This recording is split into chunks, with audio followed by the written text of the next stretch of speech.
Devo got hit with a brick. Y'all already know how it comes.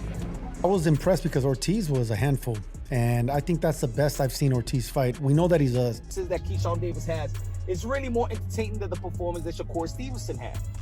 The drama surrounding Devin Haney and Keyshawn Davis isn't just about a potential fight.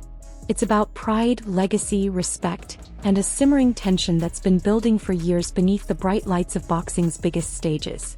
This isn't a simple call-out. It's personal. When Bill Haney speaks about his son, he doesn't speak with hesitation. He speaks like a man defending a throne. To him, Devin isn't just another champion navigating weight classes and contracts. He's the most dangerous man in boxing, pound for pound #1. A fighter with what Bill calls a warehouse full of tools. Not just skills, weapons, not just movement, control. When Devin steps into the ring, according to his father, they don't just compete. They shut opponents down.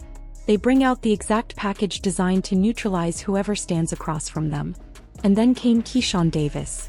Young, confident, fresh off an emphatic statement win. A championship spoiler, right? If you're not careful with guys like Ortiz, they can whip. Talking about Shakur Stevenson and tanking 135-pound division, but as Keyshawn kept... Davis didn't knock politely at the door. He kicked it open. He mocked the Debo nickname. He turned it into street theater. He didn't just say he wanted the fight, he dared it into existence. And when Bill Haney responded, it only poured gasoline on the fire. What started as competitive banter quickly escalated into something far more charged. Comments went viral. Lines were crossed. The boxing world split into sides. Some saw bold promotion. Others saw disrespect. But beneath the noise, there was something deeper driving this rivalry: history. Keyshawn says this didn't begin today. It didn't start with Twitter. It goes back to gyms, to 24-hour fitness runs, to amateur days when names like Shakur Stevenson were making introductions. Win quiet rounds, and next thing you know, you're in trouble in the later part of the rounds. This emergent, he was already a conversation of Shakur, Keyshawn. Back when Devin Haney was around, but in Keyshawn's eyes, never fully acknowledged him. Never gave him that nod of respect. Never treated him like a future threat.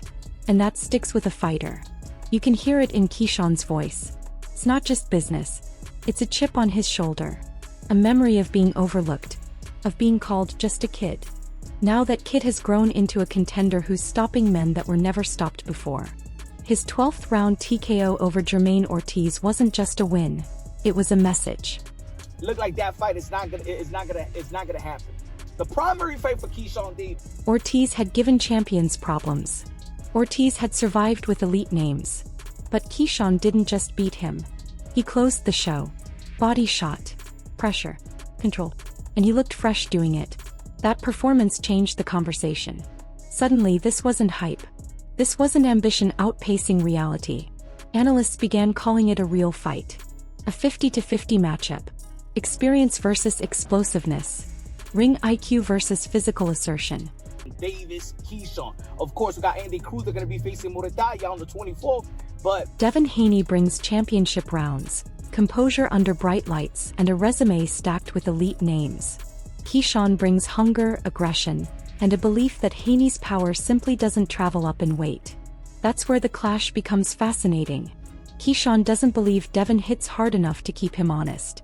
He says Haney is the same fighter at 147 that he was at 135, just heavier. He sees no added danger, no added bite, and because of that he believes he can walk him down, break him down, stop him. Others aren't so sure. Veteran voices in the sport point to experience, to championship pacing, to the subtle art of winning rounds when nothing dramatic seems to be happening. Devin has lived in 12-round fights. He's been in the deep water repeatedly. That matters. Ring IQ isn't flashy, but it wins decisions. And then there's the business.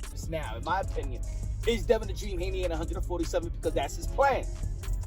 Talk is cheap in boxing. Contracts are not. Fans are asking the same question. Where's the offer? If this fight is inevitable, if it's already been teased in DMs and hinted at publicly, why hasn't the paperwork followed? The truth is boxing rarely moves with urgency. Weight classes, rematch clauses, promotional politics, they all slow the machine. But momentum is building. Keyshawn is positioning himself not just as a challenger, but as a star. He talks about ticket sales, about traveling to the UK and selling out arenas, about becoming a champion first so that no one can ignore him. He understands leverage. He understands that belts still matter when negotiating across the table. Meanwhile, Team Haney isn't rushing. They're calculating. Devin's career has always been carefully managed, step by step, stage by stage. They know the risk. They also know the reward. Make no mistake, this fight would be massive. Two young American talents. Olympic pedigree. Social media buzz. Personal history. Stylistic tension. Experience versus ambition. Technical brilliance versus physical pressure. By 2026, if both continue on their current paths, this could headline the sport. And perhaps that's what makes it so compelling. It's not just about who wins. It's about validation. For Devin, it's about proving he's still the standard at 147, that younger contenders can talk but they can't dethrone. For Keyshawn, it's about proving he was never just a kid. That the respect he felt he was denied will be earned the hard way, under the lights in the center of the ring.